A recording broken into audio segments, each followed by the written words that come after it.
Hi everyone, स्वागत है आपका हमारे इस चैनल पर। आज हम किसी आईपीओ की चर्चा नहीं करने जा रहे हैं। आज से हमने एक नई प्लेलिस्ट शुरू की है, स्मार्ट वॉच, जिसके अंतर्गत हम कुछ ऐसी कंपनीज की कोशिश करेंगे डिस्कस करने की जिसमें कोई नए डेवलपमेंट्स हैं, नए रिजल्ट्स अच्छे हैं। यहाँ एक डिस्क्लेमर जरूर रहेगा कि ये वीडियोस कोई सेल या बाय रिकमेंडेशंस नहीं है। It is only an effort to present the analysis before the investors so that they can definitely take their own decision as and when they like. Today we are going to discuss about Sona Comstar और Sona BLW, जो कि नाम है अब Sona BLW Precision Forgings, जिसका कि IPO हमको याद होगा जून 2021 में आया था। ऑटोमोटिव कंपोनेंट्स में सेक्टर में ये काम करती है। 9 मैन्युफैक्चरिंग यूनिट्स हैं, 6 इंडिया में, एक यूएसए में, चाइना और मैक्सिको में। इनकॉर्पोरेट हुई थी 1995 में और 291 रुपीज़ पे इसका आईपीओ आया था। फेस वैल्यू 10 रुपीज़ थी। बड़ी इंप्रेसिव लिस्ट है कस्टमर्स की। Jaguar land rover, ampere vehicles, Mahindra electric, Ashok Leyland etcetera on your screen. जो आरएचपी में इन्होंने अपनी परफॉर्मेंस शेयर की थी 3 साल की, उसके हिसाब से कंपनी ग्रो की थी 1920 में 48%, फिर ग्रो की थी 58%, 2021 में एक इंप्रेसिव ग्रोथ रही थी 49% के आसपास अगर एवरेज लेते हैं तो। प्रॉफिट्स भी ग्रो किए थे 1920 में, ऑलमोस्ट डबल हो गए थे प्रॉफिट, डबल से भी ज़्यादा। लेकिन 2021 में एक कोविड का इम्पैक्ट जरूर देखने को मिला था। प्रॉफिट मार्जिन्स भी कम हुए, 13.7% रह गए 34% से, और प्रॉफिट्स कम होकर 215.16% रह गए थे, 41% कम हो गए।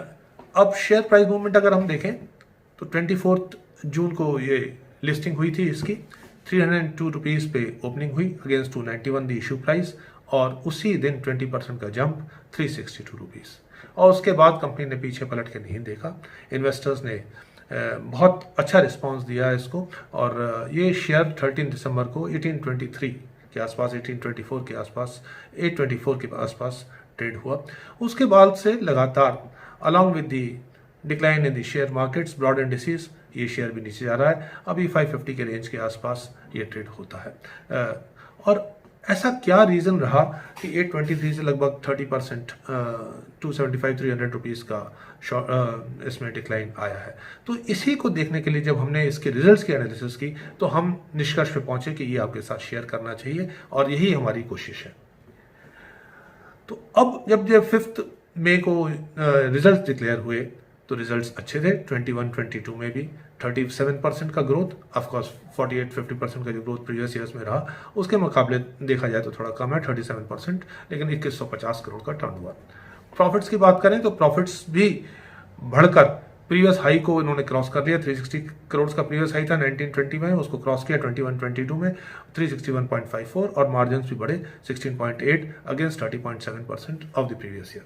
अब इसी की क्वार्टरली परफॉर्मेंस देखें तो क्वार्टर ओवर क्वार्टर देख लें, ईयर ओवर ईयर देख लें, दोनों में ग्रोथ है रेवेन्यू में। सिमिलरली अगर हम प्रॉफिट्स की बात करें तो प्रॉफिट्स भी क्वार्टर ओवर क्वार्टर और ईयर ओवर ईयर अच्छी ग्रोथ है। मार्जिन्स ग्रो किए हैं 17.3% से बढ़कर 18.5% हुए हैं। फिर क्या रीज़न रहा? तो कंपनी ने एक बहुत ही अच्छा इनिशिएटिव लिया है। एक प्रेजेंटेशन शेयर किया जो कि आपको बीएसई की साइट पे, कंपनी की वेबसाइट पे मिल जाएगा। उस प्रेजेंटेशन को हमने डिटेल में देखा। तो जब हमने डिटेल में देखा तो ये देखा कि 1999 से लेकर 2022 की अगर कंपनी की जर्नी को देखा जाए, आपकी स्क्रीन पे है और प्रेजेंटेशन आपको बीएसई वेबसाइट पे भी मिल जाएगा। एवरेज एबिटा मार्जिन 26.4% है, रेवेन्यू सीएजीआर 36.6% है, और इंडस्ट्री सीएजीआर जबकि 8.9% है। तो एक अच्छी स्टोरी अनफोल्ड हो रही है सोना बीएलडब्ल्यू की। तो इसको आगे देखते हैं। तो उसी प्रेजेंटेशन में उन्होंने शेयर किया कि इन्होंने 76 बिलियन यानी कि 7,600 करोड़ के ऑर्डर्स इन्होंने लास्ट 3 क्वार्टर्स में आफ्टर जून ऑर्डर बुकिंग की है, और जबकि ऑर्डर्स कंज्यूम हुए हैं 30 करोड़ के यानी कि 3,000 करोड़ के यानी कि 30 बिलियंस के। अब इन्होंने ये भी शेयर किया कि जो इलेक्ट्रिकल व्हीकल्स का जो कंट्रीब्यूशन है बढ़ के 62% हो गया नेट ऑर्डर बुक में, जो कि नेट ऑर्डर बुक इनकी क्लोजिंग ऑर्डर बुक 186 बिलियन यानी कि 18,600 करोड़ की है। यहाँ याद रहे कि हमने देखा था 2150 करोड़ का टर्नओवर है और 18,600 करोड़ की ऑर्डर बुक यानी कि 9 साल की। तो ये तो अपने आप में इंप्रेसिव है ही। हमने क्यों इसको डिटेल में देखा तो वो ये एक स्क्रीन आपके सामने है। 1000 करोड़ के ऑर्डर्स कंज्यूम हुए हैं और रेवेन्यू आया 550 करोड़ का। 3000 करोड़ के ऑर्डर्स कंज्यूम्ड हुए हैं और रेवेन्यू आया 2150 का। तो ये थोड़ा सा हमको डाइजेस्ट नहीं हुआ। And we contacted the investor relations department of Sona BLW. We are thankful to the head investor relations who was prompt enough to reply on WhatsApp, on mail, and was kind enough to take a con call also and discuss in detail. तो जो company ने अपनी understanding बताई order book consumption की, वो आपके सामने है. This is verbatim as shared by the head investor relations and we are thankful to them. Let's see a new program that has quarterly revenue of 25 crore. यानी कि एक कोई ऑर्डर मिलता है जिससे क्वार्टरली रेवेन्यू 25 करोड़ का है और एनुअल रेवेन्यू यानी कि 100 करोड़ का होगा और प्रोग्राम की लाइफ 10 ईयर्स की है.